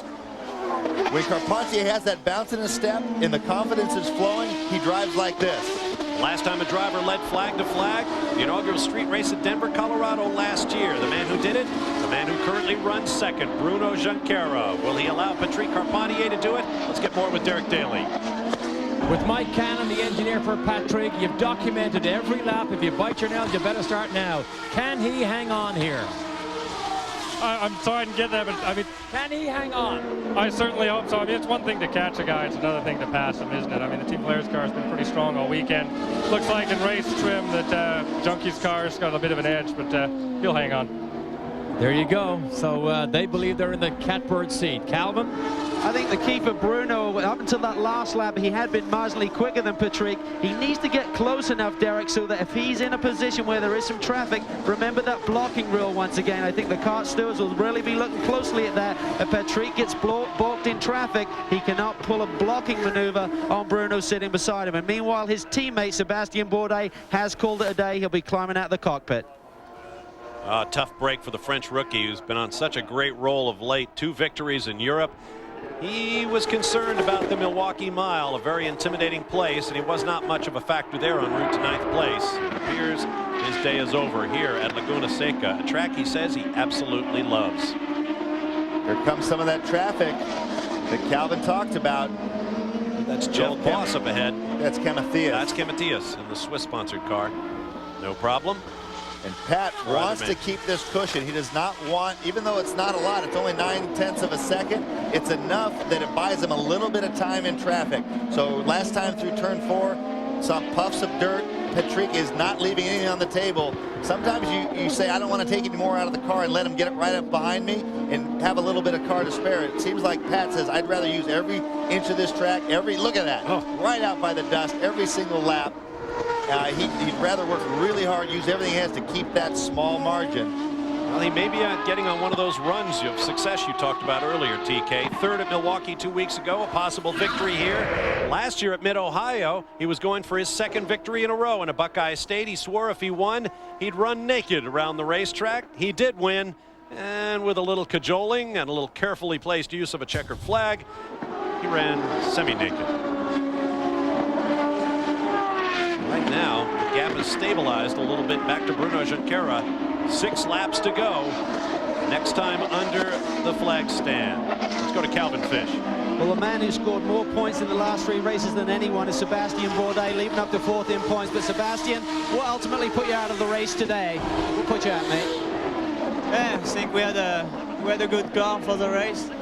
For sure, we're not the quickest on the track, but still we were able to do a good job. And that race, it's the 2nd time it happens this weekend that we have a boost problem with this motor. But the guys did a fantastic job. They changed already everything in the engine and the loom and everything overnight. And I don't know what happened again, but it's a big disappointment. Big disappointment indeed. He could have been on for a podium finish right on the tail of Paul Tracy there until he had those problems, Bob. Well, and it may cost him a place in the championship. He was 4th coming in, was Sebastien Bourdais. Patrick Carpentier was 5th. But Bourdais' DNF, or did not finish, combined with a potential victory for Patrick Carpentier, will almost certainly move the Canadian past the Frenchman into 4th place in the championship. This is round 7. We are 1/3 of the way through the 2003 Bridgestone Presents the Champ Car World Series, powered by Ford season. We have 9 races coming up in the next 12 weeks. So the championship stretch run begins right now. On board with 3rd place Paul Tracy, and right after his last stop, when he got some round tires on all 4 corners of the player's car, he got dipped down in the minute 12-second range. So he had the speed, but now it appears as though he's backed off. Not under pressure, no one in front of him, no one behind him.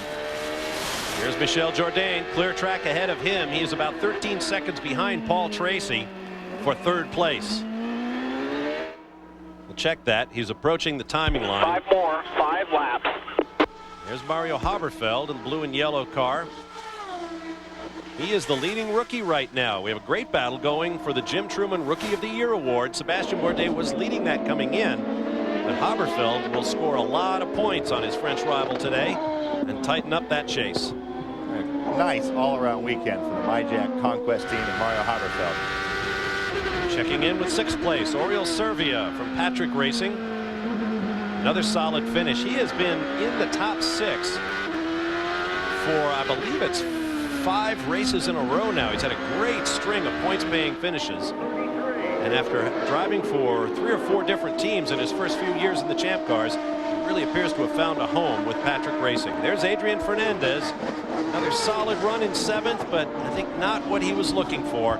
This is a man with very high standards. And a double handful of victories to his credit, but none as an owner driver. There is Jimmy Vasser His car owner, Stefan Johansson, is on his way back for the 24 Hours of Le Mans.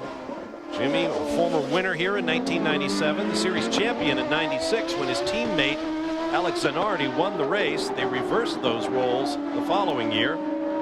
Adrian's been sliding back. Jimmy has been running his quickest laps at the end of every stint, so he's right behind Adrian. As Scott Cannon said, catching and passing on this circuit are two different things, but Jimmy's been running his very quickest laps later in his fuel stints than any other car. 4 laps to go. Thiago Montero in 9th place, second highest ranked rookie in the field, driving for the great Emerson Fittipaldi. Ooh, torturing those Bridgestones.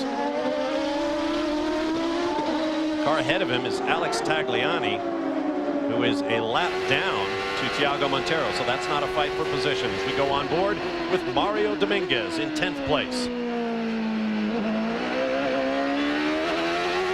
Ran into Mario at Starbucks this morning, and he was quick all weekend. I think he was 3rd in the final practice going into qualifying, and was mystified that they were so uncompetitive when it really counted.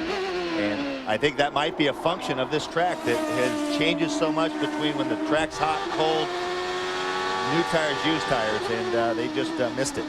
Here's Brian Herta, a 2-time winner, making his return to the Champ Cars after a couple of seasons away. Currently in 11th spot. Good for Brian to score points in this appearance. Bit of a cameo for a former race winner at Laguna. Ryan Hunter-Reay won the race in the Toyota Atlantic Championship, which is the top driver development step on the ladder to the Champ Cars in the kart system. He too will pick up a points-paying finish today. It's been a tough initiation to these 750 horsepower high downforce cars for Ryan Hunter-Reay, but he's got a point into the offing today. And here comes the race leader. 2 laps to go. Carpentier has eked out another couple tenths. Now 1.1 second gap. He is working for those tenths. It's that spot where he's been kicking dirt every single lap. Bruno Junqueira behind him, thinking about making a lunge for the win. Junqueira's got the championship to think about. He was tied with Paul Tracy for second behind Michel Jourdain coming into the weekend.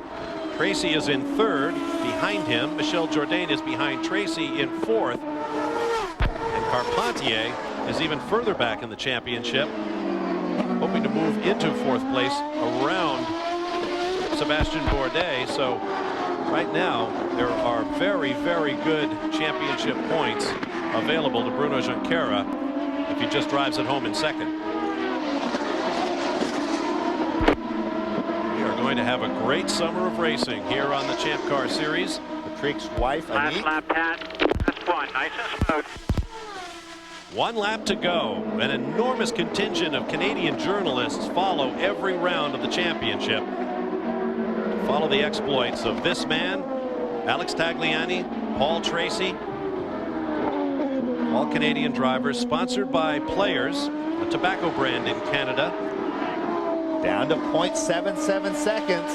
There's the dirt one more time for Carpentier. And that just shows you when a guy's in a zone like this, this is a car 750 horsepower. The tires are changing a little bit. The track changes a little bit. Drifts it to within literally an inch of the same spot every single lap. I mentioned Players because they've done a great deal to support young Canadian racing drivers. In the 4 decades or so, they've been sponsoring professional motorsports. And with the evolution of tobacco sponsorship here in America and abroad, they may not be around for a long time in the future. This is a farewell tour for Players. Basically. And if this man, Patrick Carpentier, can hold on, it'll be the 4th win for Players in 03. 3 of them from Paul Tracy, and now 1 from Patrick Carpentier, the 4th different winner in 7 rounds in the Champ Car Series this year. And there are hugs all around in the Forsyth crew pits. 4th career victory for Patrick Carpentier as we go on board with Paul Tracy.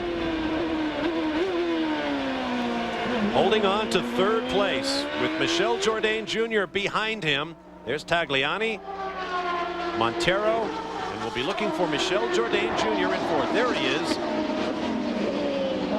not under fire from Mario Haberfeld, 2 cars back.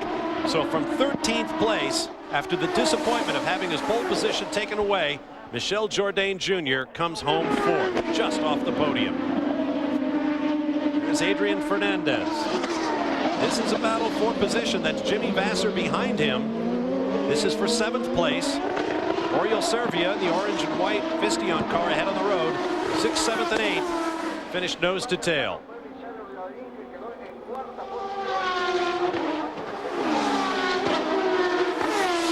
A big victory for Patrick Carpentier coming into his time of year. He always drives well at midsummer.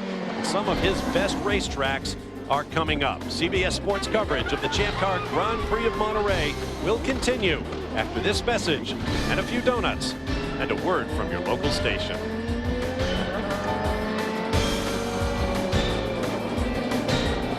Welcome back live to Laguna Seca. There is Patrick Carpentier just climbing out of his car after victory here at the Grand Prix of Monterey. Let's go down to Derek Daly. It is a time of great celebration here. All the 4s. Patrick's 4th win. This weekend was his 4th pole. This is the 4th win for this team, and it is the first time team players have had 2 cars on the podium. Patrick, I know you're happy. You're on the top spot. What a great day. It's fantastic. We're catching up the leaders slowly, and that's what we wanted. But team players did an amazing job. We got a good exchange of information with PT.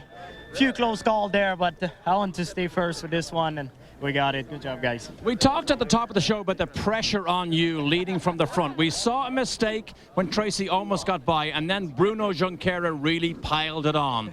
Any close calls? Any near misses? Oh yeah, quite a few actually, but the biggest one was when Paul was behind me and got into the corner and completely missed the corner, and I couldn't stop for it, and I thought Paul was going to pass, and actually it was pretty nice. He kind of let me by and went behind me, so thanks Paul, and it was fantastic. So tell me about the donuts at the corkscrew at the end, or lack thereof. Were they donuts or were they French croissants? Yeah. They look more like croissants, but I just want to spin it however I could and just enjoy it, but next time maybe I'll do donut. It was not even a croissant. It was pretty bad. And I stalled it. Lucky it was a hill. I started back. Now, Patrick, halfway through the stints, the tires seemed to go away. We saw lots of cars, including yours, have a lot of trouble, almost as if it was a skating rink out there. Yeah, what I was trying to do is I was trying to escape from the guys because I knew my car was strong right away and I could get a bit of a lead on them if I made it good. So that's what I was doing because I knew at the end of the stint these guys were going to come back and I was a little bit too loose. I wanted to get a cushion to stay ahead. But you may not even remember, but do you remember your teammate Paul Tracy actually hit you in the back on the first start? Yeah, that's true. That's true. It's just that I was going to start, but Bruno had a big run on me and was going to jump the start, so I kind of slowed down quite a bit to make it obvious to the guy there so he doesn't throw the green flag, and boom, Paul hit me, and I was like, oh my God, and after that it was good. Well, his wife Anique is right here. She's waiting to give him a big kiss for a job very well done. Anique and Patrick Carpentier. Calvin? Well, here with Bruno Junqueira, 6th time in 7 races. He finished in the top 5. Bruno, talk about the start there. We had the wave off. What did you see there? I just saw now on TV. I said, Pat, he put the power down, then he brake. And I gone. I was, don't know. And they wave off. I didn't know what's happened, but now I see that Tracy hit Pat. Don't know, but the second start was kind of a joke because, I mean, Pat just did last turn and put the power down, and I was next to Adrian Fernandez that was starting 5th. Don't know, but that's okay. The players' cars took off at the beginning of the race, Bruno, but to come the second half of each stint, your car looked to be very, very strong today. Yeah, the Pacific car was very strong all day. I was making some pressure on both race, and I locked the fronts, and I flat spot the tires, and then I kind of back off on the first set of tires. Then you change tires. I was 9 seconds behind, and I started to pick up the race again. Okay, congratulations. Bruno jumps to 2nd place in points. Let's go over a double D with PT. Well, the teammates are here. Paul, it was a great fight, but I know probably that flat-spotted tire in the middle of the stint cost you dearly. Yeah, I knew that our pit stop was just a hair better, and Pat beat me around. And I thought, I'm going to get him, and I went to the outside, and I went down the outside, and I locked up both front tires and just completely flat-spotted them really bad, and I had to suffer 25 laps with a horrendous vibration, and the car just got worse and worse and worse, and I couldn't get it to stop, I couldn't get it to turn. And then, you know, Bruno got around me, so I had to basically settle for 3rd. Thank you, Paul. They're anxious to get the truck here away with everybody. So 2 drivers on the podium for the very first time, but Bruno, I bet you he thinks the win got away because of that flat spotted tire on his opening stint. That was the tale of Paul Tracy's race. We'll give you a look at the championship points as the top 3 finishers begin their lap of honor, and there's been quite a change. Michel Jourdain Jr. remains the leader, but by now by only 6 points over new second-place man Bruno Junqueira, who leaps up into second around Paul Tracy, who drops to third, 2 behind Bruno. Patrick Carpentier jumps past Sébastien Bourdais, as we mentioned, into 4th place, just 19 points out of the championship lead. We'll be back. It'll be an amazing race. We had a great one today. Just 1 lap of caution. That when the initial start was waved off. We started on lap 2, went green from there. The new race record average speed is 107.986 miles an hour, shattering the old mark by about 7 miles per hour. Let's go to Calvin Fish. Well, what a drive this man put together today. Michel Jourdain, the championship leader. You're in a very difficult position starting this race, middle pack, but you're aggressive right from the get-go. Thanks, Alvin, and yeah, I think it was a great race, you know, but right now it's so frustrating because we showed we really we were the fastest car yesterday and today, and we could pass so many cars, and you know, after Long Beach and now here, you know, we should have so many more points. But you know, like I said, after qualifying, and I told my guys, things happen because of something, and maybe somebody would have put us out in the first corner, so I guess 12 points is better than nothing. But I mean, it's the car, I had the best car ever, you know, I mean, I could pass so many cars, and it killed me yesterday because here it's impossible to pass, and I passed so many cars and cold tires. The guys did a fantastic job in the pit, so it's very good. I'll feel much better tomorrow. Well, they talk about PT being the man who can pass in this series. I think he passed the mantle off here today, Derek Daly. And in celebration of this team's new sponsorship with the Givril Watch Company, the Mike Jack Conquest team, with Mario Haberfeld. Mario, I think you had a great, not just a great day, but a great weekend. Yeah, I think I have to congratulate the whole team, and especially Andy, my engineer. I mean, the car, since it came out of the truck, it had great balance, so it made my job a lot easier. Every change we made was helping, and in qualifying, I don't feel we could have done any better. We were right at the limit of the car. And in the race, unfortunately, for cold tires, I think we lack a little bit of downforce, but apart from that, it was a great run, and it's the best we could hope for. I think it was a great run. Well done, of course, here with his lovely wife, Anna, also celebrating a very fine run. That's right, Derek. It's all about family. Of course, this is Father's Day weekend. We mentioned earlier that a number of the drivers in today's race had their fathers alongside. So right now, we'd like to take this opportunity to chat with a few and offer a special tribute to fathers on this special weekend. The Andretti's, son Michael and father Mario, and now Michael's own son Marco, are the embodiment of a tradition that sets racing apart from virtually any other sport: family. Specifically, fathers and sons sharing a passion for speed. In 1983, Al Unser Jr. proudly held his infant son, also named Al. Now a 4th-generation driver making his way up the ladder to Champ Car racing. And his story is not unique. Behind nearly every successful driver, you'll find a supportive dad. I begged my father for like 3 years to buy me a go-kart, and then finally he accepted, and he bought me a go-kart and started racing. We went at it ever since karting. You know, it was taking a truck and trailer from down South Florida all the way up to top of Wisconsin, all the way over to California and back. I mean, without my dad, I wouldn't be here at all. Beyond moral and financial help, fathers often pass along the racing gene. Sébastien Bourdais' father, Patrick, here celebrating his son's win in the German 500 in May, chose to put his own racing career on hold. He had to stop racing himself to get the budgets for me, so now I can race again. He's doing the 24 hours of Le Mans this year, and I'm really glad he can come to my races and just get fun and having no pressure about finding the money, which is very the truth, you know. My father, he was instrumental in my racing, you know, even from getting me started in go-karts when I was 9 years old. We used to crash around old industrial estates and airfields, disused airfields in a go-kart, and we just started off as a hobby in our back garden together. Hopefully he's going to come and celebrate Father's Day with me. One father who's become a familiar face on the circuit is Jim Vassar, who ran to the trackside wall when son Jimmy was caught up in a massive accident last fall in Australia, then exulted when Jimmy crawled out unhurt. He was there the following weekend in Fontana, California, when Jimmy came back to win the fastest 500-mile race in history. My dad was the racer in the family. He's the one that really was the enthusiast. He had me racing cars when I was 6, and he's a drag racer and a hot rodder. Back in the day, in the 50s and the 60s.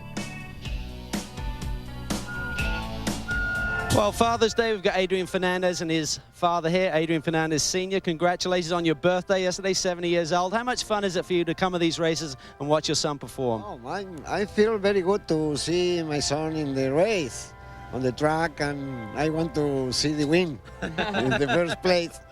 Certainly was a tough day for Adrian. You finished 7th, right in the thick of a battle all day long, though. Yeah, it was a shame. We had a great start. We went up to 4th place from 5th, and we maintained there for the whole first segment. We had a bad pit stop on the first one, and we dropped 2 positions. And all our pit stops, for some reason, were not, they were not there. And in one of them, I came out of the pits, and I didn't have the gap that I came with it. And I pushed too hard on the first corner. I made a mistake myself there. Lost 2 positions there. Then I passed Oriol Serbia, but then the last pit stop, we came in 1 lap earlier, and we lost a ton there. We lost again to Oriol. So it was one of those days, it's just like, we recover and you don't catch it, but we just have to keep working. There's no other way to improve. I mean, the car is running better, just things are not working our way right now. Okay, well, still a strong points paying position for Adrian. Let's go down to Double D with one of the other sons in the race. Yes, another feature on that dad-son video was Ryan Hunter-Reay. Ryan, last year, great memories winning the Atlantic race. A little bit of a struggle this weekend. It was, but you have those weekends in racing. You just got to keep your head up and move on and learn a lot. And that's what we did, and we're ready to move on to Portland. Your dad's not here, but I'm pretty sure he's probably watching on television. Want to say hello? Absolutely. Happy Father's Day, Dad. If it weren't for you, I wouldn't be here. So there you go. Thank you, Ryan. All right, thanks very much, guys. The podium ceremony is underway. Champagne has been sprayed. Patrick Carpentier with his hand in the air. A big day for himself, for his teammate Paul Tracy, for their team, and for Bruno Junqueira as the championship drama tightens further. Carpentier, Junqueira, Tracy, Jourdain. It's going to be a long summer. The final results of today's Champ Car Grand Prix of Monterey. 4th career victory for Patrick Carpentier. Great run for Bruno Junqueira, now 2nd in the championship. Paul Tracy drops to 3rd. And Michel Jourdain bumped from pole position back to 13th, came all the way up to 4th. We heard from Adrian Fernandez. Jimmy Vassar came home 8th, the former winner here. Good run for the rookie Tiago Montero as well. Brian Herta returns to Laguna Seca and finishes just outside the top 10, but in the 12 points-paying positions. The final one going to Ryan Hunter-Reay. Alex Tagliani finished 14th. Jeff Boss in his first start in a Champ Car, 16th, a couple of laps down. Sebastian Bourdais, Darren Manning, and Rodolfo Levine out of the race at the end. Time for final thoughts. Let's go down to the pit lane one last time. Derek Daly. I said at the top of the show that Patrick Carpentier has a golden opportunity to make a personal statement of how good he is. Did he do it? Absolutely he did it. I think it's a great measure of the mental skills of a racing driver when you can go at the front like that and be under such pressure and still come through to win. But I'll tell you what, it sure made a great afternoon's racing also, Calvin. It was an awesome race, Derek, and a lot of people don't like these pit windows, but it was flat-out racing today. You could see that. The guys locking up brakes, cold tires, having to go out there, perform immediately. No traction control. The cars are getting sideways. It was a very exciting race today, Bob. That it was, gentlemen, but it's time to load up and head north. Our next race is in Portland, Oregon. Tommy Kendall, you can't beat a race when the top 2 or 3 cars all come in together on those pit stops. I'll tell you what, I really enjoyed myself. This is what it's all about. They put the driving back in, and you had guys out there testing themselves, testing the machines. This is not supposed to be easy, and it was obvious today it wasn't. Everybody made little mistakes. Carpentier made a little one, got away with it. A great day for me.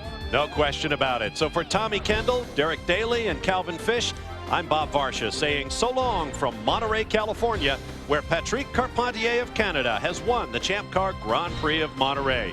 CBS Sports coverage of the Bridgestone Presents the Champ Car World Series powered by Ford continues next Sunday live at 3:30 p.m. Eastern Time with the Champ Car Grand Prix of Portland.